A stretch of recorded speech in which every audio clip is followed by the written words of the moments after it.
जय हिंद दोस्तों, आप सभी का बहुत बहुत स्वागत है हमारे चैनल पर। सभी को जोहार, खास करके झारखंड की महिलाओं और बहनों को जो कि बहुत ही बेसब्री से मैया सम्मान योजना का पैसे का 13वीं किस्त, 9वीं, 10वीं और 11वीं किस्त का बहुत ही बेसब्री से इंतज़ार कर रही हैं। तो उन लोगों के लिए एक बहुत ही आवश्यक सूचना आज मैं यहाँ एक अपडेट लेकर के आया हूँ, जो कि उन लोगों को कंफर्म हो जाएगा कि आखिर प्रॉब्लम क्या हो रहा है। 9वीं किस्त, 10वीं किस्त, 11वीं किस्त, और अगर प्रॉब्लम नहीं है तो फिर पैसा उनके खाते में कब तक आ जाएगा।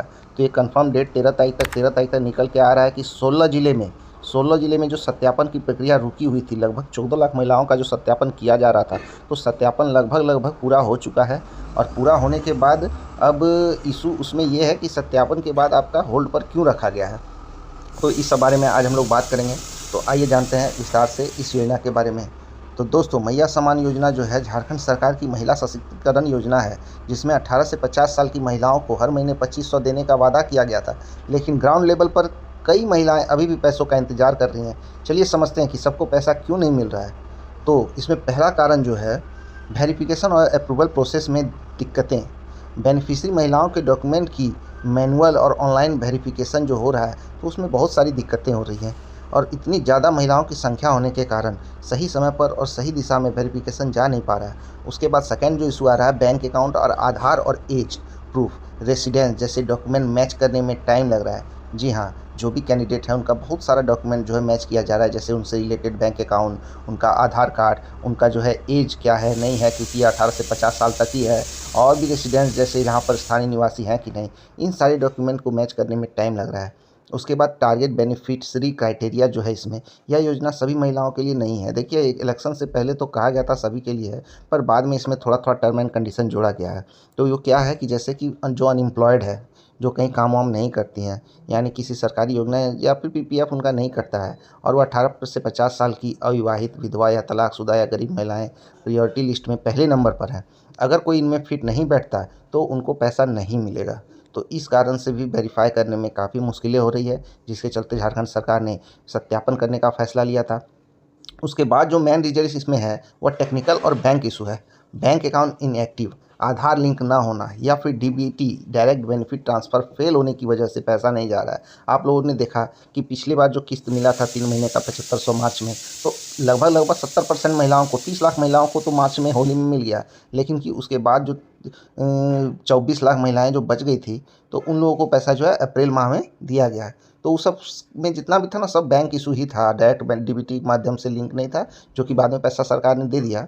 और कुछ जगह जो है ना, बैंक अकाउंट वेरिफिकेशन अभी पेंडिंग में ही है, काम सही ढंग से नहीं हो पा रहा है। डिस्ट्रिक्ट लेवल पर अप्रूवल में डिले, तो कि ब्लॉक या डिस्ट्रिक्ट ऑफिस से फाइल अप्रूवल में समय लग रहा है, ये भी एक रीज़न है। कुछ जगह अभी तक फाइनल लिस्ट रेडी भी नहीं हुआ है, जिसके कारण महिलाओं को दिक्कत का सामना करना पड़ रहा है।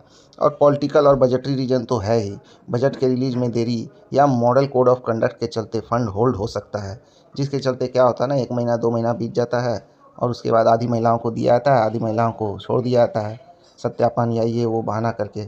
सरकारी की अनाउंसमेंट के बाद इम्प्लीमेंटेशन कभी कभी टाइम लेता है। तो आप लोग देखते हैं कि सरकारी अनाउंसमेंट तो बहुत जल्दी माइक पर हो जाता है, लेकिन उसको ज़मीनी स्तर पर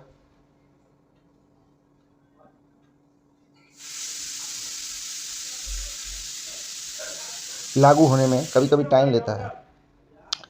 तो दोस्तों, अभी आप क्या कर सकते हैं, तो सबसे पहले अपने ब्लॉक ऑफिस या पंचायत में इंक्वायरी करें, पता करें कि आपका स्टेटस क्या है अभी। यदि फॉर्म भर चुके हैं तो स्टेटस चेक करने की कोशिश करें, अगर कोई डॉक्यूमेंट पेंडिंग है तो तुरंत जमा करें। ग्रीवियांस रजिस्टर कर सकते हैं डीसी ऑफिस या सीएम हेल्पलाइन पर। इसका एक हेल्पलाइन है, आपको जो भी दिक्कत है आप कंप्लेन कर सकते हैं। अगर आप चाहें तो मैं इस टॉपिक पर कि कैसे वहाँ पर कंप्लेन करना है या फिर कैसे करना है, उस पर एक दूसरा वीडियो बना दूंगा, आप लोग कमेंट में ज़रूर बताएं। और एक सबसे ज़रूरी चीज़ जो बैंक में जाकर आप लोगों को करना है, तो वो ये करना है कि जो आपका अकाउंट में जो आप दिए हैं, तो उसमें जो है आपका डीबीटी एक्टिव है कि नहीं, ये चीज़ ज़रूर पता कीजिए। ये आप घर से अगर ऑनलाइन आप पता कर सकते हैं, एनएचडीएल के वेबसाइट पर जा कर के आपके किस अकाउंट में आपका जो है वो डीबीटी जो है वो एक्टिव है, और अगर नहीं एक्टिव है तो उसको तुरंत एक्टिव करवा लीजिए, क्योंकि थोड़ा सा दिक्कत के लिए जो है ना, वो आपका पैसा फंस जा रहा है। और आप जाकर के बैंक में भी अगर बोलेंगे कि हमको डीबीटी एक्टिव करना है, तो बस एक सिंपल सा फॉर्म आता है, वो तुरंत डीबीटी एक्टिव हो जाएगा। तो प्लीज़ जाकर के उसको डीबीटी को ज़रूर एक्टिव करवा लें, और नहीं तो ये पैसा फंस जाएगा। और अगर आप कर लेते हैं तो मैक्सिमम 13 से 15 तारीख तक के बीच में आपके अकाउंट में पैसा आ ही जाएगा। सरकार ज़्यादा लेट नहीं करेगी, क्योंकि वो पहला किस्त 9वीं किस्त दे चुका है और जल्दी से जल्दी चाहेगी कि इस मैटर को डिस्क्लोज़ करें। तो तब तक के लिए आप लोग अपना डॉक्यूमेंट जो है आगे बढ़ाइए, और नेक्स्ट वीडियो में फिर आप लोग से मिलेंगे और अपडेट इसका ज़रूरी सूचना देंगे। तब तक के लिए सभी को जोहार, जय झारखंड।